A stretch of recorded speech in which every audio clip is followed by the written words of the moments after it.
now. Recording in progress. All right, thank you. So, hello, welcome to the second guest episode of the Autos and Airways podcast. I am your host, Alex Shum. Today, we are joined by my good friend, Natisha Chatten, all the way from England. Tish, thank you so much for coming on. It really means a lot. I'm looking forward to having you on discussing automotive topics. So thank you for coming on. Thank you for having me. You're very welcome. So, well, start off, why don't you tell us a little bit about yourself, what you do, why you're into cars, and yeah. Sure. Okay, so I would probably describe myself as an automotive social media influencer. The terms of how I describe myself do flex around quite a lot. My main avenue is YouTube, but of course, with YouTube comes a lot of other social media as well. So I kind of go with the whole social media influencer title. I've held a YouTube channel primarily focusing on automotive content, mainly on new car reviews for the past 2.5 years. I've only really taken it seriously in the last, 9 to 12 months, 9 months really seriously, 12 months a little bit more seriously. And yeah, it's been a really exciting journey, and it's this year that I've started to see a lot of growth and a lot more opportunities opening up. But yeah, I have a couple of I drive an Abarth 595. I have a Lupo GTI that I have in the garage, which was one of my bucket list cars that I wanted to get. But other than that, it's the main focus is on new car content. Yeah, right. I've been following you for, I'd say, probably about a year now. Because I know I discovered you, well, obviously it was through the Defender video, your Land Rover video. I think that came out very shortly after I placed my order for mine. So I was like watching everything.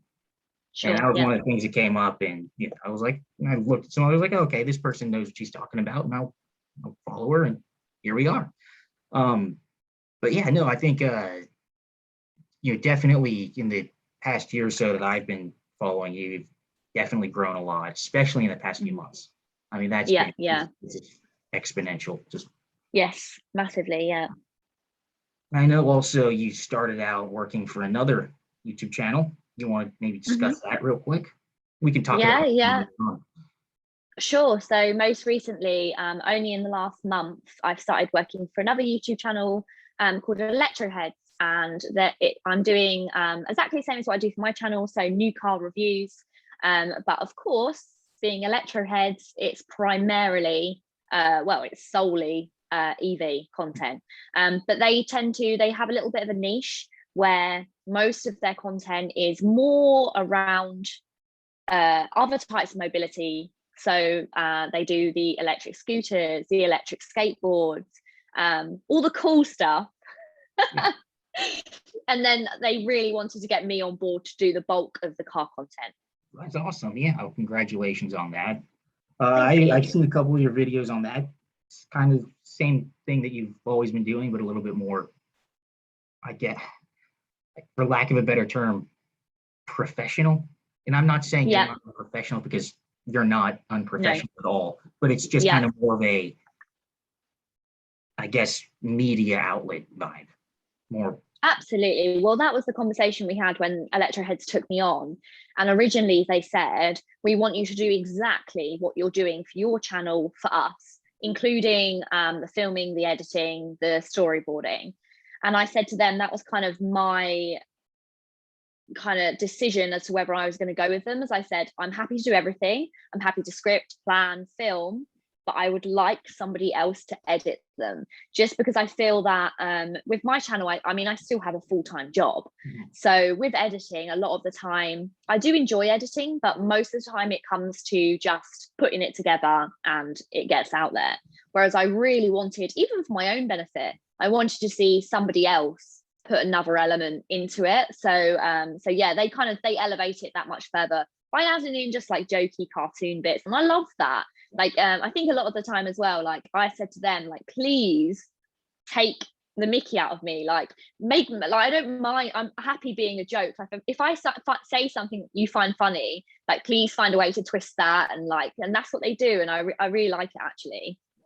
That's great. I think it's like I said, I haven't really watched a whole lot of it yet, but it like that, like what I said, it seems more like, I guess, just professional. And like I said, Yeah, I'm not it's just my content but elevated even more. correct. Yeah, that's great. And that's a perfect way to describe it. Yeah. And I mean, you know, I know like with editing, I do YouTube as well, obviously not to the extent that you do. And for me, it was more of just a hobby. And it just didn't, and this is actually something I'm going to announce it here on this show.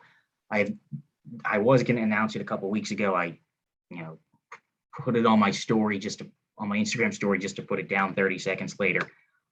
So for YouTube's going to be on a hiatus, not indefinite.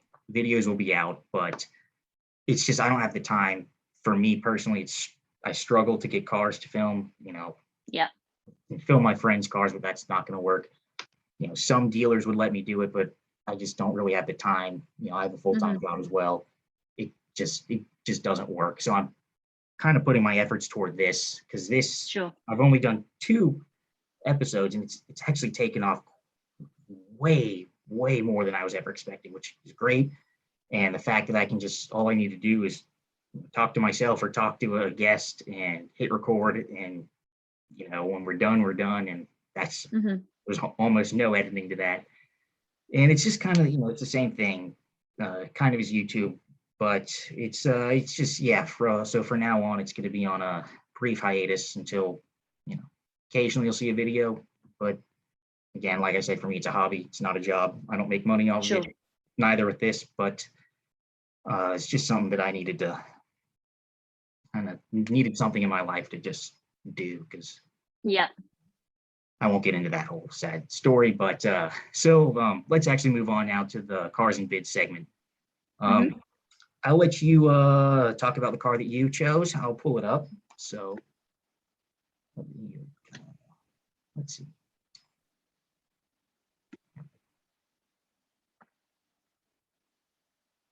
All right. Yeah, go ahead.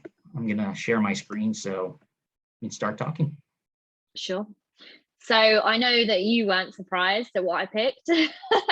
What your audience won't know is that I'm a massive Volkswagen fan, have been my whole life. It's very similar to you, very family orientated. All of my family have owned Volkswagens. It's the only brand that I would personally sell, because I think a lot when it comes to sales, you have to have a passion for the brand, and I do have a passion for the brand. And yeah, so I have chosen a 1983 Volkswagen Rabbit for you guys, Golf for us, GTI. And I knew instantly, as soon as you sent me across the task, I knew that I wanted to find a classic Volkswagen Golf. It was either going to be this or perhaps a Scirocco. Corrado, not really for me. But as Alex will know, I know if anybody's listened to this that knows me personally, knows that I have a thing for a car that's a little bit cute. So it definitely ticks that box. Yeah, the interior is just your classic 80s, real great, kind of that brushed blue and red. Yeah, just really nice. And obviously it's a very clean example. Looks great, but I just think they're fantastic cars. And yeah, there's just they have so much personality. I think that's the main thing. This one's been restored really nicely. You can tell there's been a lot of love go into it. I really like the fact as well that they've said that there's been a unit put in there, as in like a stereo unit, but it's been fit to look this sort of like it would be an original unit. And that's very much something that I am very interested in. So even in my car that I've bought recently, I actually took out the upgraded stereo and I put back in the original one. So, because for me, those types of cars are not about having sat nav or Apple CarPlay or anything like that. It's more about, well, I mean, I wanted something I could put a tape in, because I just thought that'd be fantastic to be able to like put a tape in and yeah, and use it as it was intended to be used. So yeah, that's why I chose it.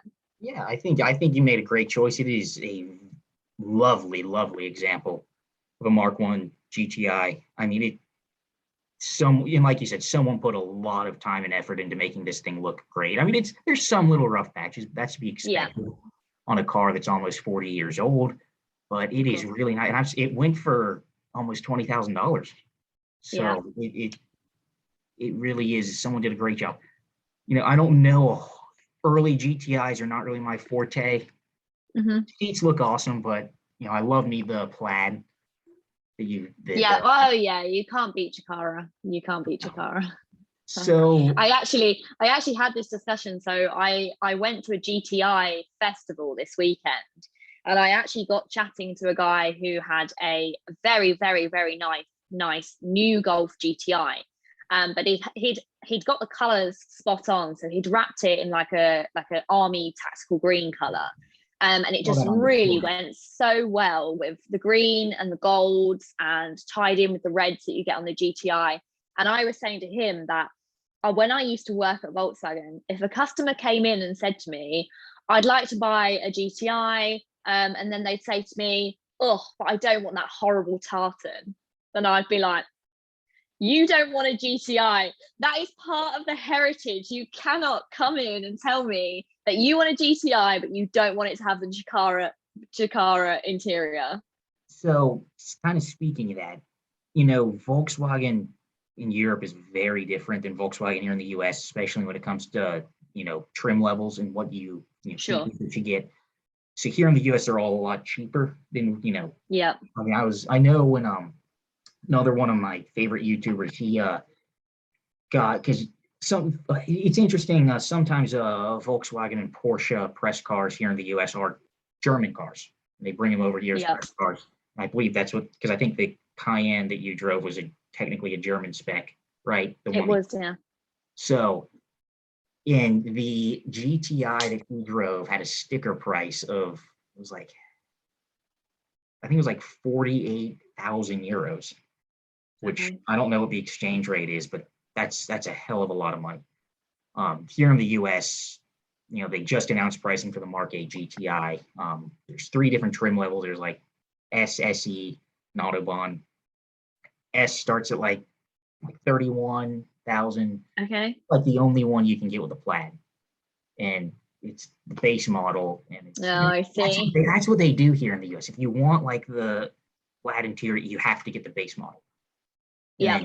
You get black leather on the rest of them. It's just like, why can't I get plaid with, I want the ambient lighting. I want the Harman Kardon sound system. I don't care for the safety features, but I want all the features that you come to expect from a car these days, but you're forced to get leather. But yeah, and it's also like with the Golf R here in the US, there's one model. Your only option is, do you want an automatic or do you want a DSG? Or sorry, a manual or a DSG. But and then that's it. It comes fully loaded, and it's like 40. I think it was like 43,000 for the right. Okay. Yeah. And then like 44 for the DSG. Sure, because we spoke about this as well, and you're fully loaded. It's way more than what we get as standard on the R over here. Yeah. And considering the R is you're not really going to see an R for less than £40,000. So to obviously get all of that extra that you get over there, it's pretty impressive. But it all comes down to the following, doesn't it? And people go mad for them over here. In the market too. I mean, it's I know it's surprising because North America is the only place it's getting the manual. Everywhere else it's DSG only. That's okay. That's interesting. They did. I think the take rate for the manual Golf R here in the US for Mark 7, it was like 40% went for the manual, okay. which is usually pretty backwards here in the US because not many people actually buy manuals in the US. It's no.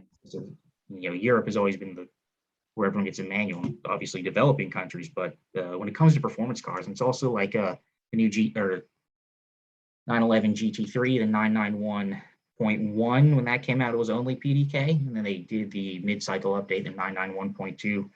They gave it a 6-speed. 70% of GT3 buyers in the US went for the manual. Of course, that's a really low volume car. That really is. It is, but it convinced them, hey, we're gonna, 992 GT3 manual gets the green light. So Yeah, because I sure. don't know if you saw on my, I know you watched my Jaguar video, the F-Type, the new V8. And yeah, the statistics that I read were, so obviously it's gone to completely being just automatic now.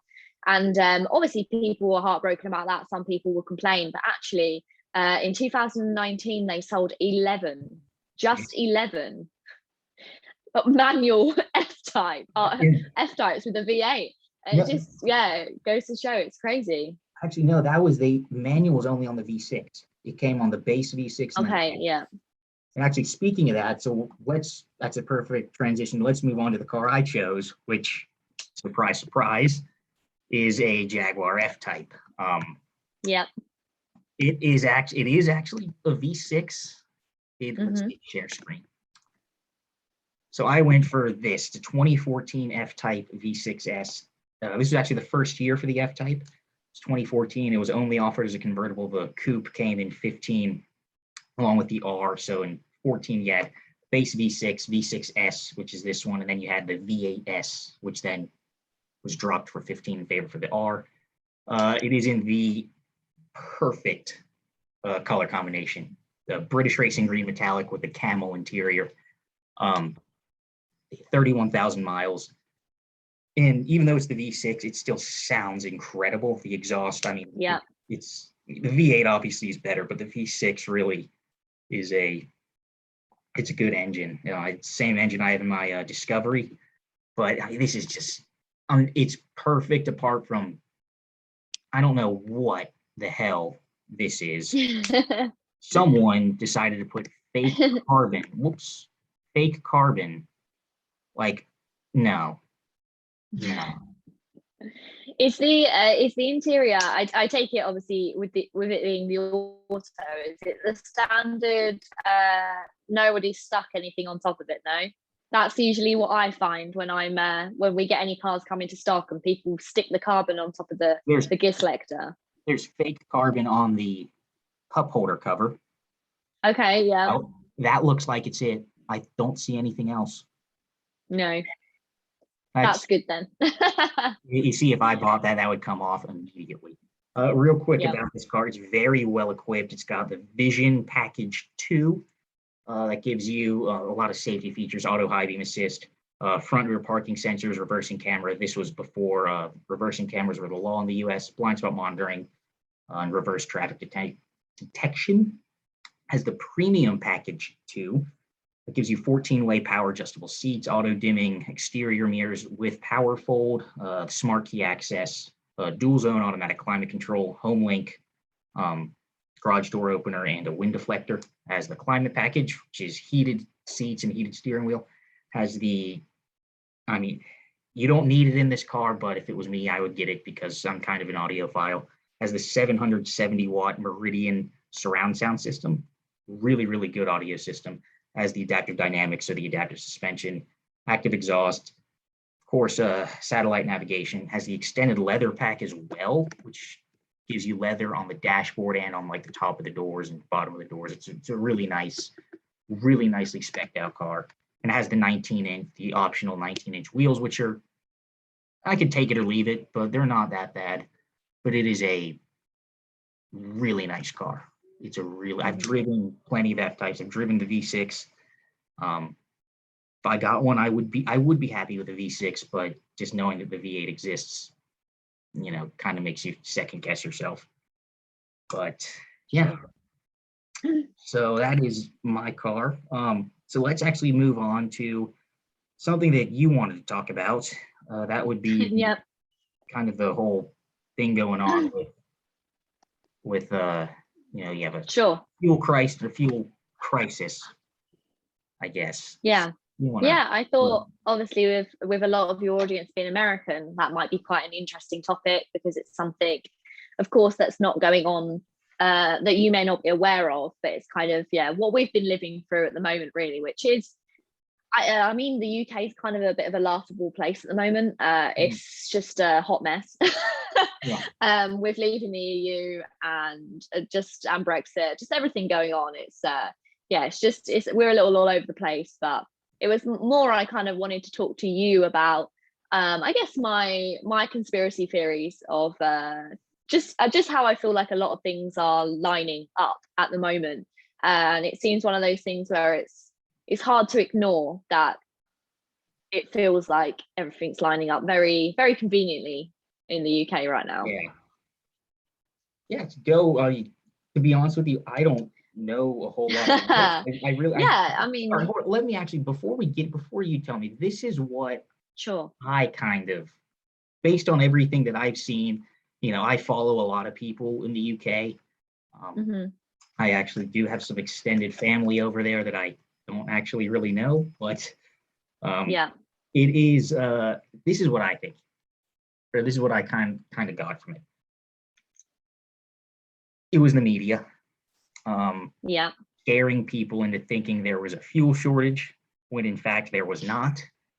And then I guess maybe there is now because everyone thought there was, and this was all. So that's really all I kind of know about it. So you want to? Sure. Yeah. So I mean that is pretty much it. It summed up. Just suddenly out of nowhere, there was the media started talking about the fact that at the moment, because a lot of our HVG drivers, well, because during Brexit, a lot of foreign drivers that did a lot of our haulage of our big loads were sent back, and they can no longer drive for the UK. And for that reason, there are current delays on, and almost everything in the UK is slightly delayed. Of course, there's still a backlog from everything that's happened during lockdown, during when we obviously had the COVID shutdown, and that mixed together with, but suddenly out of nowhere, there was no shortage, no crisis, and then suddenly it was announced that there could be a shortage of fuel, and of course at that point, everyone went out. Absolutely everyone. And I mean, I was due to go to Wales that weekend, and I'm not usually one to follow the media, but I mean, I knew what the UK was like, and I knew I needed to get a tank of fuel before everyone did go out and buy. And I know that makes me part of the problem, but you could sit back and I would be left with no fuel, and I know that would be the situation. So yeah, it was very much what you said. It was there was a panic drawn up from the media. But what I was going to say to you is I'm just searching it here to get the exact kind of figures. So the thing that I found very, very suspicious about it is that, one, I would say we're probably, I mean, majority of everything coming out of new car factories at the moment, I mean, electric's just blown up.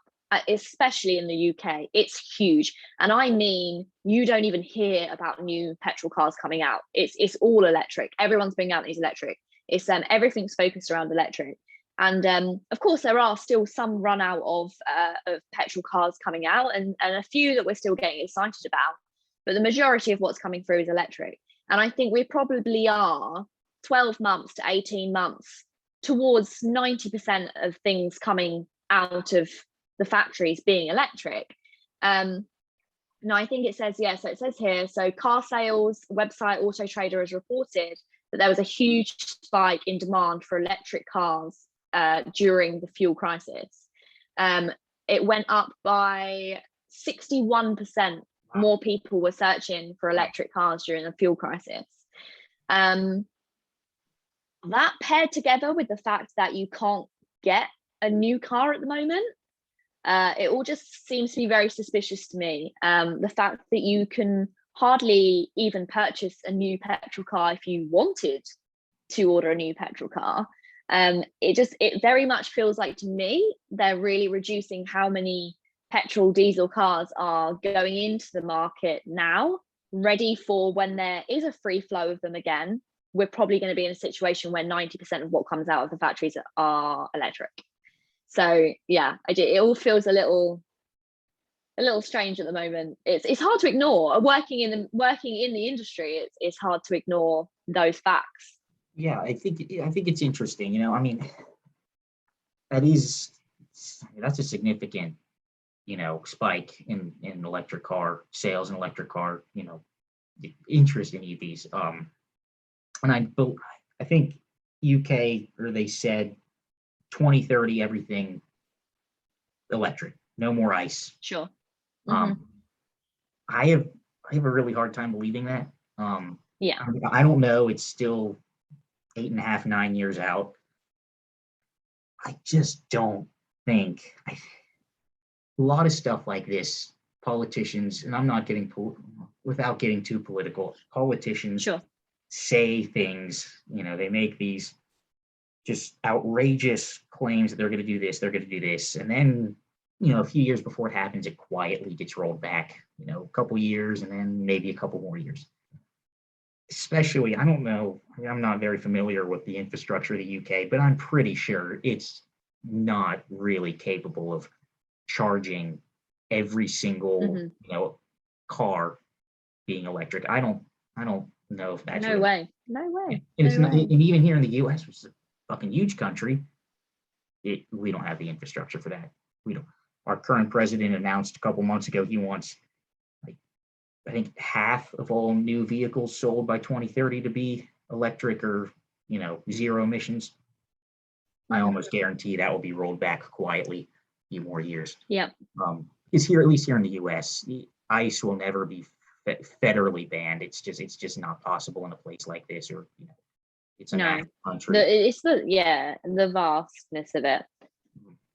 Right. And kind of speaking of that, another thing we didn't really talk about this before, but I'd like to bring it up, and it's because of, you can't get cars right now. It's obviously the chip shortage. And I know we want to talk about that and how it's affecting people trying to order cars. I know, obviously, me being a Defender owner, I'm on like all the Facebook groups, and also for the Discovery Facebook groups as well.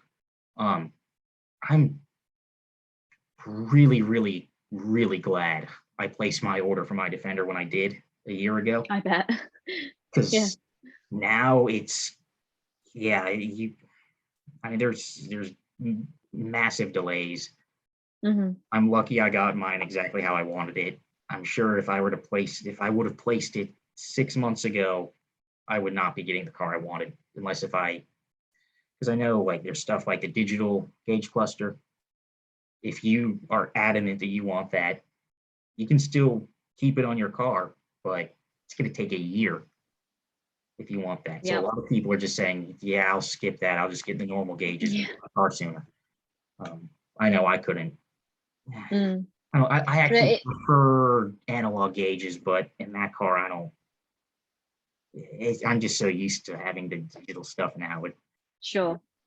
And I know, I think like with the Discovery, if you want to order a Discovery right now, it doesn't matter, what you get on it or what you don't get. It's going to take like a year, because they're pushing more toward the Defender, because that sells quite a lot more than the Discovery. The Discovery just kind of fallen off a cliff in terms of sales in the past few years, especially when the Defender came out.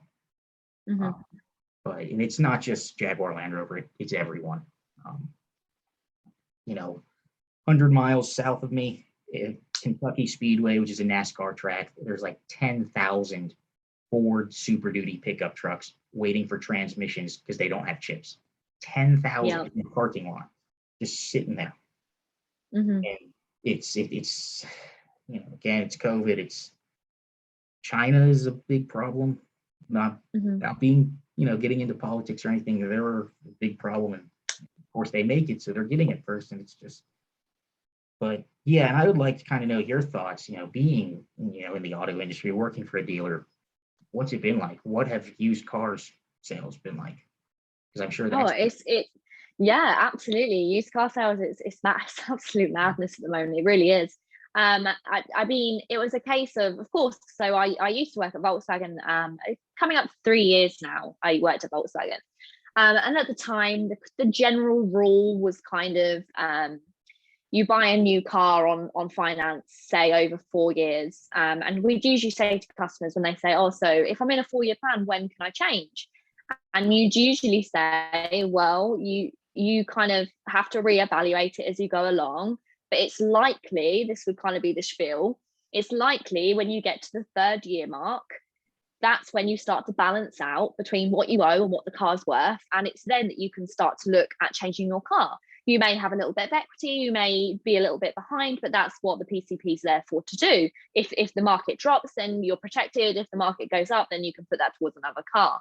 And that's kind of everything we'd say. And my mum bought a Volkswagen in lockdown last year, and she's had it 9 months, and she's currently in 2 grand's worth of positive equity after 9 months, because her car is worth more than she purchased it 9 months ago new.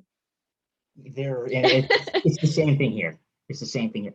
I mean, like in the Defender Facebook, I mean, there have been a lot of people that have sold theirs because they're getting more than what they paid for it with miles. I'm like, this is the really difficult thing, and a lot of people coming to me and my friends for advice, and it's very, very, very difficult to give advice because nobody sees the market dropping anytime soon. So it's all well and good making a bit of money on a car that you purchased, but you then have to have another car, unless you're fortunate enough to not need to have another car or to have access to another car. But you still have to purchase another car, and it may be the case that you want to buy just a really cheap runaround. But yeah, it's that's the kind of situation that a lot of people are in, because a lot of people say, right, okay, my car's worth 3 grand more than I bought it for 2 years ago, but I then do have to think about going into something else. That's where it becomes difficult. Yeah, I saw one of the women in the Facebook, used to be in the Facebook group. She since sold her Defender. She sold it for $11,000 more than what she paid for it. 11 grand with like 7,000 miles, which is just like, I'm not surprised. That gets me thinking. I'm like, yeah, yes, I would do that, but I would order another Defender, and I don't want to wait a year. But sure, it's just like, I'm not really in a situation where I can do that. I mean, the car's, paid off and everything, but it's just not, where I'm at in my life now, that's my car for the next 6.5 years. Yeah. So this is the madness as well, because I mean, because of how new cars are, and it's like if you have in a dealership, if you have a new car with a confirmed build date, that's like gold dust, because really they do tend to stick to confirmed build dates. So if it's going to get built, but I know a guy messaged me recently and said, oh, Tish, I'll have to let you know I've got a new RS3 on order. I'll let you know when it arrives and you can do a video on it, because I think I'm going to be one of the first, because I have a confirmed build date. And but he said he didn't even want one.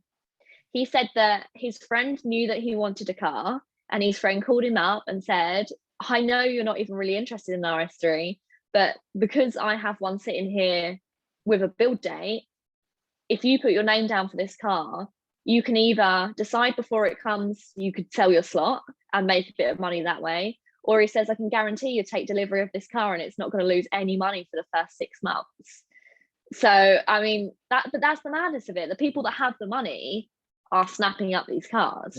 Yeah, they are, and it's insane. I mean, it's stuff like and we see this happen a lot with like exotic cars or cars that are in really high demands. It's not uncommon for, someone to, hey, I bought a GT3, I got one of the few allocations. I'll drive it for 2 months, put, maybe 1,000 miles on it. I'll sell it for $20,000 more than what I paid for it. Drives the market up. But this is affecting normal cars. I mean, like the new Ford Bronco here in the US, no one, I mean, first of all, they can't build them. And first of all, everyone wants a Bronco. Like, it's just, it is, I have never seen so much public interest in a car like this. I have not seen it since, I guess, last year with the Corvette, year and a half ago, the new Corvette, but before that, there was just, but it's a Jeep Wrangler that's just better to drive. It's your version of our Suzuki Jimny, isn't it? It's a hell of a lot. It's the same. It's a well, what I mean is the demand and the marketing and how it's been kind of dangled in front of us and then taken away for the fact that you can't actually buy one. But that just makes people go crazy for them. Yeah, I mean, now I think if you order one, I mean, like the amount of people that put money down, I mean, I think if you order one now, you're not getting it for probably a year and a half, maybe even 2 years. And this is a mass-produced car. Crazy. But it's insane. And, you know, it's getting good reviews because it deserves it. I actually was very fortunate enough. Not too long ago, I got to drive one, and you know, because I was considering that, I was like, do I want a Defender or do I want this? Because they cost, you know, Bronco with options is almost the exact same what I paid for my Defender. And I was like, oh, well, let's just go with the Defender. I'm used to JLR. You know, who knows when this is going to come out. Ford is known for, you know, for not always being on schedule. You know, they weren't on schedule, and then there were also other delays not related to that. But I'm glad I went with what I did, because I mean, for what most people are going to use the Bronco for, it's going to be fine. It drives better than a Jeep. It's more comfortable than a Jeep. It's got better technology than a Jeep Wrangler. It's way more desirable, but at the same time, it's still just, you can't hide the fact that it's a utility vehicle at heart. It's still kind of rough around the edges. The interior is very cheap. Like, really, but at the same time, that's okay, because it's meant to be hosed down, you know, just wipe it clean. That's, and for something like that, like, yeah, that's fine. Wrangler's the same way, but the Wrangler, I think, is just a little bit nicer. But it just, I was just like, yeah, I'm happy with what I went for. It suits my lifestyle perfectly. It's, you know, it's nice, but it, you know, I didn't get a fancy one. It's not overly pretentious. It's got everything I want, everything I need. And it's, you know, it's a car that I really enjoy driving. And it's, you know, like I said, that's my car for the next 6.5, 7 years. And I'm going to make the most of it. So, yeah, I think with that, we'll kind of, unless you want to add anything onto that. No, I don't think so. So I'm going to kind of move on a little bit into some questions, starting to kind of wrap things up for the next 15 or so minutes. So speaking of that, I actually have a question for, I don't really ask this, but this is kind of more for you working in the auto industry. Because I know I saw a while back, it was, you had a Volkswagen Tiguan in, and it was on your story, and you said, take a guess what CD was in this. You remember what I'm talking about? Like, yeah, I do, yeah. So what is the weirdest thing you've ever found in, like, you know, a used car that you've taken in? A laminated photo of Madeleine McCann. I don't even know who that is. Do you not? She's the little girl that went missing in Portugal. Do you remember ever hearing about it? It was huge in the UK. So essentially, a little girl went missing. She's never been found. She went missing in Portugal, but there was a huge, like, but yeah, that was very, very odd. I still don't understand to this day why there was a laminated photo of her in a glove box. But no, what else have I found? There's been some strange things. I'd say there's one. I mean, I have a friend that used to kind of do what you do, take pictures of cars. This isn't that kind of podcast, but he, I asked him the same thing. It was like, weirdest thing he found was in a Toyota Corolla. And like, let's just say it was a personal massager. Yeah. Like, that's like, okay. Luckily, I've never come across anything like that. That's good. Another weird thing, like, he got like a lot of CDs, a lot of, in like some of the older cars that he like dealt with, a lot of like mixtape CDs. And I was like, okay, that, you know. And he said most of the time mixtapes, mixtape CDs are great. I think, because it's like it's a CD made. Yeah, I love that, and it's kind of an insight into their life, isn't it? I've had a couple of those; they're great. Yeah, I miss CD. I mean, in my old car, my Discovery 4, I had a CD player, and I actually used it, not all the time, but I used it. And I was like, well, you can't get them anymore. I mean, it's no. my Defender doesn't have one. My dad's Audi actually does have one in the glove box. In the glove box, yeah. Yeah, my mom's Discovery has one as well.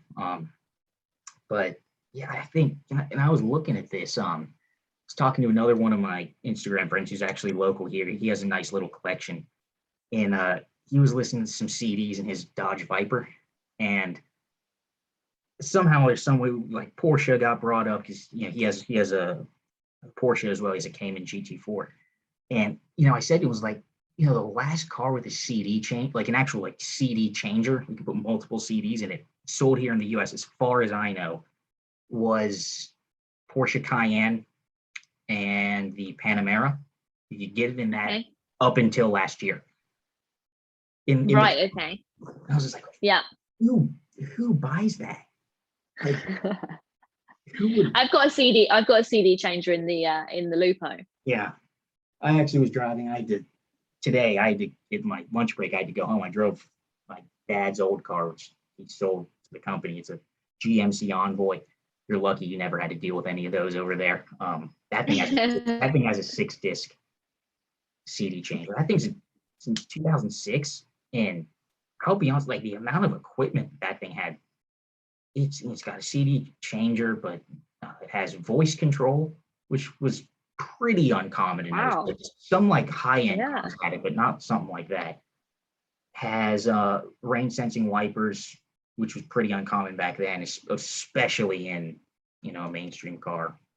Has the worst Bose audio system I've ever heard. It's got that old like Panasonic TV that flips down. Yeah. We bought that brand new, and the sticker price was $43,000, which was pretty. It wasn't that expensive considering the average car is like here in the US is like $37,000, but with all the discounts we got on that, it was year-end event. General Motors had discounts going on. The dealership had a discount going on, and my mom's friend has a General Motors friends and family discount. We ended up paying $29,000 for that thing. And it had the only options. It did not have navigation, and it did not have a sunroof, and it did not have the V8 engine. It has a straight 6, which actually made only 9 horsepower less than the V8. So there's really no reason to get the V8. But yeah, that thing is the stuff that you would not expect. So let's kind of moving on. So that was interesting. So CDs are always fun. Anything else you want to add, like just in kind of memorable? No, not that I can remember. No, I'm trying to. You saying about CDs though, I remember I was absolutely gutted. I found a mixtape, and it was a really good. It was a great R&B mixtape, and I took it out. I got it out of a part exchange, and I kept it. And I had it in my demo, which at the time was a gold T-Roc, turmeric yellow, but gold. And I loved that car. And I had that CD in it. And I was gutted because I sold that car and they shipped it to Japan. But I forgot to take the CD out of the CD changer. But I love the fact that now also that's now gone from the UK. From me taking it out of part exchange, driving around in my demo, it's now been shipped to Japan with the CD in the CD player. All the other side of the world. That's insane. And either I think there's only 3 options that could happen. 1, person found it and threw it away. 2, person found it and is enjoying it. Or 3, it could still be in there. It's yeah. So let's move on. So I guess what got you into cars? I know you said you're not like, you like cars. Obviously, your whole career revolves around cars, but you're not like you're not like me. I wouldn't call myself a petrol head. No. No. To be honest, it is a bit of an anomaly that I have ended up being into cars. But essentially, I think it was mainly from when I was at college. I kind of just got taken under the wing of a guy who is like massively into his cars, and it was at the time when I was going to purchase my first car. and he was kind of sending me options and was saying like, this is really cool, this is really cool. Yeah. And then I bought the Lupo, and yeah, and at the time he had a Polo, and he was kind of saying to me like, oh, my friend's just taking the suspension off of the upgraded suspension off of his, like, and it would fit on yours, like, do you want to put it on yours, and all this stuff. And he kind of encouraged me and to modify my first car. And then yeah, we used to go to car meets together and things like that, and it was kind of him that brought me into the world of cars. But I've always had an interest in them. And then yeah, I worked as a social media executive at a used car dealership, who was actually at the time, so we were the biggest used car dealership on Facebook when Facebook was the big thing, you know, kind of before anyone used Instagram. I think we had like way over 1 million followers on it, Wow. which was big at the time. Yeah, and yeah, it was kind of how we sold a lot of our cars, was done via Facebook. So that was really good fun. We got a lot of interesting stuff in there. Kind of we would touch in, like, we had Lamborghinis and Bentleys and the occasional bits. And then yeah, from there obviously worked at Volkswagen, and then worked at a prestige dealer, which was probably the place where I saw the best cars. So yeah, but I've always had an interest in it, Yeah, that's but cool. I You can't said. say exactly where it came from. Well, that's cool that, you know, you had a friend that kind of, you know, to me, that sounds a lot like me. You know, I've, you know, kind of a few years back when all of my friends were getting their cars, they were all like, oh, you know, Alex, or it's weird. Like everyone, like in high school, no one called me by my first name. It was always Shum, Shum, Shum, come here, Shum. You know, what car should I get? And it's just like, I was like, all right, well, first, what's your budget? What do you want out of the car? You know, what's important to you in a car? Is it, you know, do you want something that's cool? Do you want something that's safe? Do you want something that's, you know, fuel efficient? Whatever. I'd come up with like, you know, pure cars in different segments. This is my top choice and whatever. And I got a lot of people to choose good cars. So that's kind of, Yeah, sure. not exactly the same, but just like, you know, like everyone came to me, Yeah, knew that, you know, I was a massive gearhead or petrol head, obviously, for you guys across the pond. But that's kind of how gearhead is a very Yeah. different thing around over here. I have a feeling it's something I probably don't want to know. Yeah. So obviously, what cars do you currently own? We'll skip over that because you said you have the Abarth and the Lupo GTI. Both, you know, I've driven an Abarth, but not sold here anymore. Really, really fun little car. It's just full of character. I'm not a big fan of the design. It's a little bit too feminine for me personally, but absolutely. It's old school. You know, normally I don't like well, cars yeah, it with has been the turbo same light. design for 13 years. It's not changed for 13 years, so Right, it's definitely right. old school in that sense. I've never driven a modern car with so much turbo lag. I mean, the one I drove was like completely dead under like 3,000, 3,500 RPM. But at the same time, I was like, I love that because cars aren't like that anymore. It was Yeah. kind of like an old skin. It sounds great. And it was just really, really fun little car. And then my buddy that had it crashed it into, he got hurt. I mean, he had like a broken arm. It's not a big car, and you know, pickup truck crashed into him, so that's not gonna work. It's not gonna win that battle. No. So just a couple more here. What is like the most interesting and or weird car that you've driven? Yeah, I know you've been in and out of a lot of different cars. Yeah, that's my head's like, oh my god, where do I even? Well, I mean, the weirdest has got to be the Ami, surely. Which the Ami has also just taken over as my most successful video on the channel. Really? So it's just hit 120,000 views, but it's not slowing down. It's going crazy. And what was it? I think the Ami. What was your so actually it went for ages. Early on in my channel, it was the Jimny. So the Jimny was up there as the most popular. And then there's been a few things in between. Ford Ranger did really well. but then it was the F-Pace. So the F-Pace smashed everything out of the water. But the main reason for that, I think, was the fact that the press here didn't bother handing any of them out to any YouTubers, because there was no point handing out a car that you couldn't order. So I just don't think they bothered. But for that reason, I was one of the, I think there's like 3 F-Pace videos on the whole of the internet, and one of them is mine. So obviously that's what kind of shot it up. And then the AMI, I managed to get the AMI video out probably about 2 weeks before they announced it was officially coming to the UK. So then that resurged back out, and yes, it's not slowing down. I think I get about 15 comments on that one a day. I would agree. That is a very strange car. Yeah. Whatever the hell it is. I don't know. Yeah. Speaking of the F-Pace, like I even told you, that was like my personal favorite video of yours. I mean, the visuals, because didn't you outsource like filming for that? I mean, they did a fantastic job of that, and it was a great. And that car, I mean, we had one. The new one is a loaner months back, and it was. I don't know, my mom keeps saying she wants to get rid of her Discovery and get a Porsche Macan, and I keep telling her Macan's a great car, but the one you want, you're going to be putting $20,000 worth of options on it. Get an F-Pace, save a lot of money. It drives almost as well, and it's a phenomenal.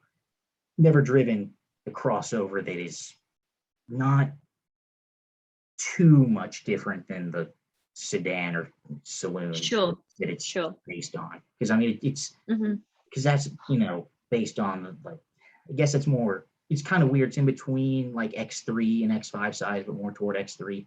But yeah, that thing drives much more like an XE or an XF than say an X3 drives compared to a 3 Series, in my opinion. But I'd say for me, there's so many weird cars that I've driven, but kind of the weirdest one was, I don't know, it changes all the time, but I'd say probably the Chevrolet SSR. I don't know. Okay. You're probably not familiar with it. I'll send you a picture when we're done with this. No clue. But when I was a kid, I thought it was like the coolest thing in the world. But now that I've gotten older, I'm like, yeah, that thing's pretty stupid. It was like a pickup truck that wasn't really a pickup truck. It was kind of like a Holden Ute, but hot rod, had a Corvette engine. It was as a kid, I thought it looked awesome, but it was bad. It was it's hideous. Also, up there, Hummer H2. I've driven one of those. That was weird. That was enormous. Bad. Yes, when those things came out, they're fucking huge. And now that thing, my Defender, not that much smaller than Hummer H2. Yeah. How big cars have gotten in the past 20 years. So let's do 2 more. Actually 3 more. 2 more, and then there's one kind of big question that I ask everyone. So what is a car that's not sold in your home market, obviously that being the UK, that interests you or that you want to drive? Well, I love but then I don't want to say that, because obviously with you saying about it, but the Ford Bronco, I do think that looks great. Yeah, massively. When I saw that, I was really excited. I mean, they're still teasing that there could be a possibility that it will come to the UK, but like you're saying, you can't even get them in the US, so the chances of us getting them here are probably going to be pretty rare. That's weird, because I remember when it came out, like the little Bronco horse, Bronco's a horse, right? Yeah. Whatever. The logo on the back, they did 2 different ones. They did one that's like textured in like 3D for the US market. And then they did one for the European market. It was completely flat, because apparently a badge can make or break pedestrian regulations. And then they announced that they're not selling it in Europe. It's just North America, and I think the Middle East gets it as well.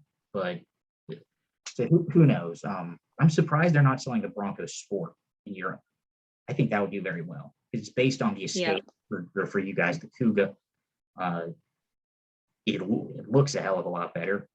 the interior is a hell of a lot worse. That interior, in that one, it's really cheap. And it's kind of like, Yeah. why? You have a Kuga, which is the same car, costs the same money. It's a lot nicer. But yeah, I don't know. Those have been doing really well. Those have sold. I see those all the time now. And that car's only been on sale for about a year. So, all right.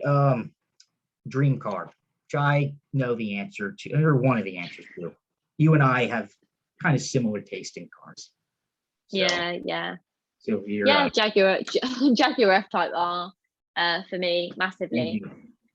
Yeah, what a beautiful car. I drove one whilst I was at my previous job at Natishas Car, fell in love with it. For me, I'm always somebody that's going to want a four-wheel drive system or all-wheel drive system. I don't particularly get on with BMWs, and the what people love about BMWs I don't like. So I do like a car that I know has my back. And yeah, I pushed that car, the Jaguar F-Type R, I pushed that so hard. And beautiful, yeah, really good. So I have not driven an R rear wheel drive because those were very rare. Those were only available for a year. I have driven the V8S convertible. It was rear wheel drive. That was the first year car that was the V8. So that was 495 horsepower instead of 550. That thing was a handful. I mean, it was like, okay, and the all-wheel drive system added so much weight. But what I love about Jaguar's all-wheel drive system, it's always rear-wheel drive unless if it slips, and then it can send only up to 50% of the torque to the front axle. And that's why I like, those all-wheel drive systems. It's still allows you to have some fun, still allows you to but without, it's still, like you said, it still has your back at the end of the day. Sure. But yeah, so kind of this will be the last question. And this is a big one.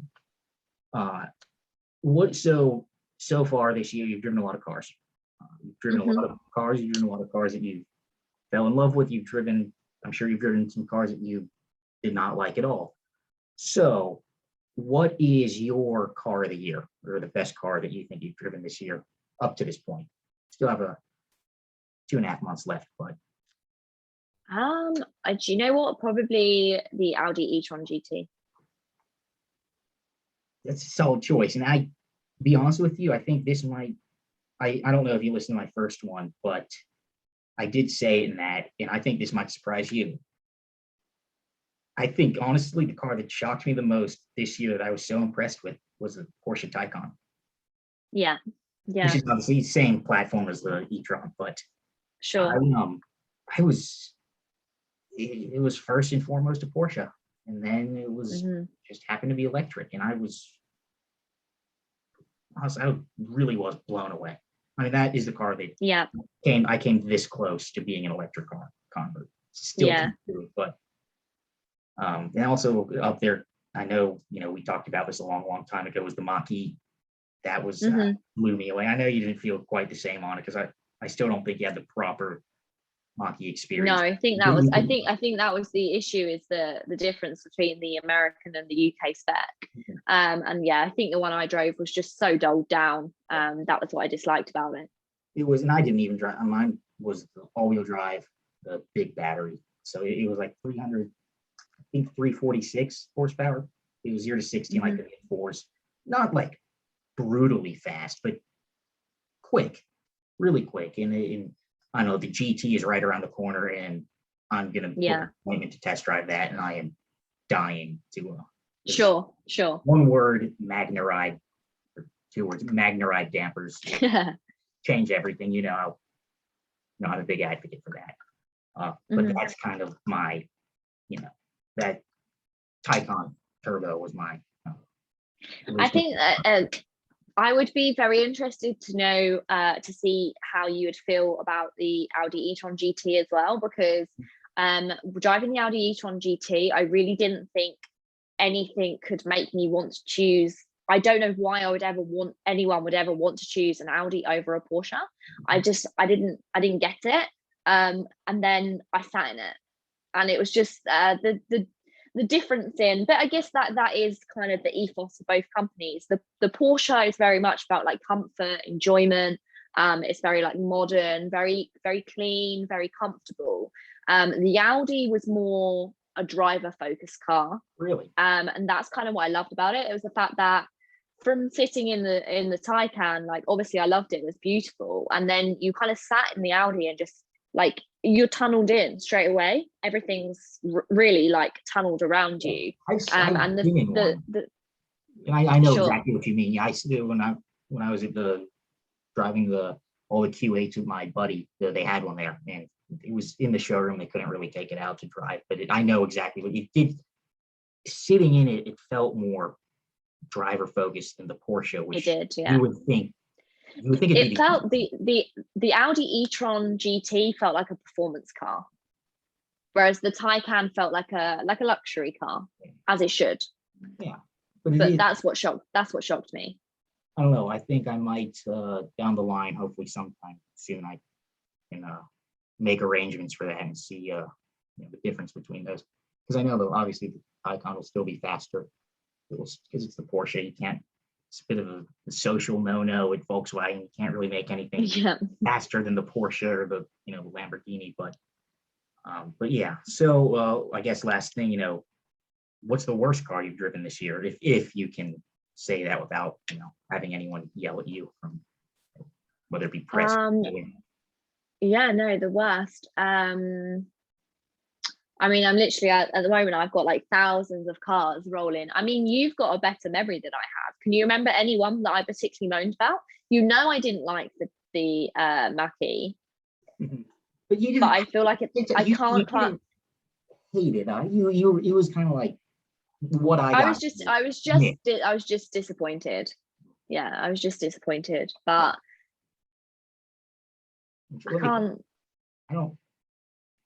I'm sure there's something I must have moaned about or found. I mean, what I'm driving at the moment, or what goes back tomorrow, is pretty bad for me. Yeah, that was hard. I've never felt so uncool in a car in all my life. And that's the Kia Soul.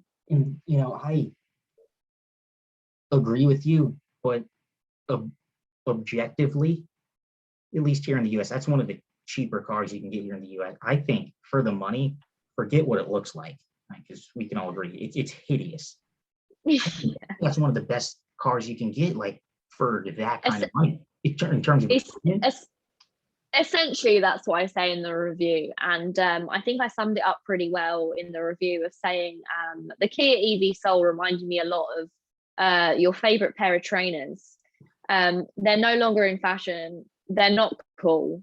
They're a bit battered, and everyone laughs at them. But actually, that you can go out and wear those pair of trainers, and you'll be in comfort all day, and you won't have to worry about anything, and your feet aren't going to hurt. And it's kind of that. It's like I feel like the Kia Soul is for when you no longer care what people think of you, and that what you have is good, and that's fine. So I mean, I loved it in that sense, that you can't fault it as a car. But yeah, my God, I felt every inch of street cred I had left leaving my body. I'll be honest with you, for me, it's kind of hard because like the Tesla, I fucking hate it. I mean, you know me. I hate that car so much, but there's lots of good things about it. I mean, pains me to say that, but there is lots of, it does make sense for a lot of people. I think with my review, kind of the whole issue was I was comparing it to an M3, to Cadillac ATS, the RS5, solely from a performance perspective, not from other stuff. In terms of other stuff, I think the Tesla does a lot better in some cases than all the rest of those cars. But in terms of just like a performance sedan, it just wasn't. Acceleration is not everything. It needs to handle well, and it handled fine, but not to the level of what all the competitors are. It's just in America, do Teslas share their charge points, or are they only allowed to charge Teslas? Like you're talking about the superchargers, right? Yeah, the ones that are labeled Tesla. Yeah, I think they I think I saw a headline not too long ago where they were allowing other people to use it. Okay, I so don't know for if now, at the anyone- moment, sure, in the UK, you can still, they won't share them. Yeah. Well, yeah, because And that's why and that's why so many people buy them, because they have the infrastructure already. And Exactly. yeah. Going back to what we said a while ago, but yeah, I don't know, but I think maybe this year one of the worst cars, like objectively, that I've driven was that remember that rental Kia I had in Miami a couple months ago. But I almost sure. rolled. That was it was just really cheap, and it was just the definition of a rental car. It wasn't anything, you know. The Sportage is a great car if you get it with options, but the base model, yeah, no, thank you. So I'll tell you what, let's wrap this up now. So Tish, thank you so much for coming on. I have down, where we can find you at, if you want to go ahead and say that. Obviously YouTube, Instagram, you're on TikTok as well. I'm not on that, but I mean, luckily, I think it's all pretty straightforward, isn't it? It's all pretty much Auto Social UK. I think there's a few of them, a few variations. There's kind of some underscores in the Instagram, but most of the time, if you type it in, you're going to find it. So yeah, Auto Social UK on everything, really. All right. Well, says, thank you so much for coming on. And like I said, everyone give her a follow. She's become one of my closer, Instagram friends. Highly recommend. She makes great content. She knows what she's talking about. Maybe, I don't know if you say you're not a true petrol head, but I kind of have my doubts about that. So, Tish, thank you so much for coming on. It means a lot. And catch you all later. No problem. Thank you. Bye.